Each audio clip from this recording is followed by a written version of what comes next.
Umoja ni nguvu, ndugu zangu, lakini jambo la umoja ni silaha ambayo inamshinda shetani. Shetani anayeweza kuleta hila ya mgawanyiko, silaha yake ni umoja. Amen. Lakini pia palipo na umoja na upendo upo. Palipo na umoja na amani ipo. Na hakuna maendeleo yoyote bila hayo mambo matatu. Lazima upendo uwepo, umoja uwepo, na amani itawale.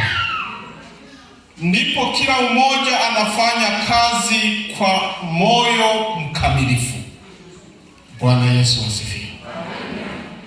Umoja unaleta watu pamoja. Umoja na upendo na amani vinamfanya mtu na mtu, hata kama wamekosana, watengeneze. Amen. Kwa nini?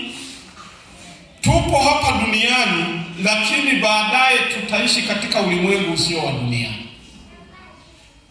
Ukifarakana na ndugu yako na msitengeneze, ulimwengu tunaoendea baadaye, kama Biblia inavyosema kwamba mji ushukao kutoka mbinguni, Yerusalemu mpya uliopambwa kama bibi harusi.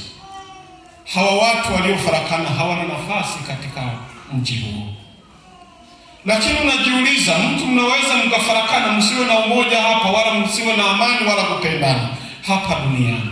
Je, ukifika mbinguni ukamkuta yupo alishaketi, utamwambia Mungu, mimi siingii katika ufalme kwa kuwa huyo ni adui yangu, nishampa kiti? Kanisa, Bwana Yesu asifiwe.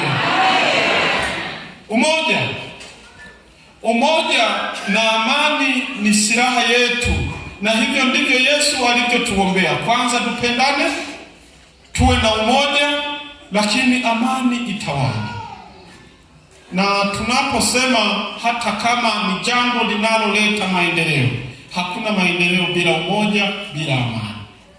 Hata katika nyumba ya mtu, hata katika familia, hata katika ndoa, hayo mambo matatu lazima yasimame, ndipo maendeleo yaje. Bwana Yesu asifiwe. Sasa sisi tuombe, na kweli Mungu atusaidie kwamba umoja udumu katika makanisa yetu, umoja udumu katika kanda ya Kasulu mjini, umoja udumu katika parishi ya Kibobwa. Sema amina. Amen. Hakuna maendeleo pasipo umoja. Hakuna maendeleo pasipo amani. Hakuna maendeleo pasipo na upendo. Bwana Yesu asifiwe. Amen. Lakini pia tudumishe amani. Amani, na Yesu alituombea kwamba amani ni wapayo ninyi, sivyo kama ulimwengu utoavyo. Kwa hiyo amani ambayo Yesu anatupatia ni amani ambayo inatunza familia zetu, inatunza makanisa yetu, inatunza taifa letu. Tena ni waombe wa Kristo, mwaka huu ni mwaka wa uchaguzi mkuu. Tunapaswa tuombee taifa letu ili amani idumu katika taifa letu la Tanzania. Lakini pia tuombee uchaguzi ili Mungu ahusike, wapatikane viongozi watakaodumisha amani tuliyo nayo. Kanisa, Bwana Yesu asifiwe. Tusichague tu, lazima tumuombe Mungu atuongoze. Wachaguliwe viongozi wale watakao tuongoza, wenye nia na makusudi mazuri katika taifa letu la Tanzania.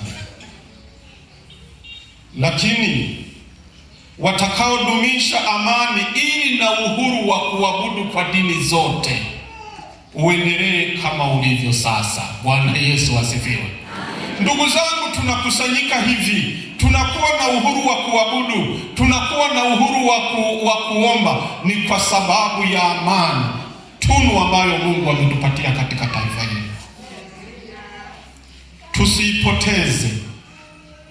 Tusiipoteze na wala tusiji tukaipoteza. Umoja udumu, upendo udumu, na amani idumu, ili Mungu wetu azidi kutukuzwa. Ulimwengu tunaoendea, hakuna mtu atakayeishi nyumbani kwake, wote tutaishi mji mmoja mtakatifu. Bwana Yesu asifiwe.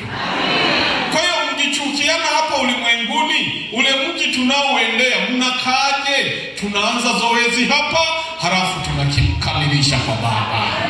Mungu atubariki.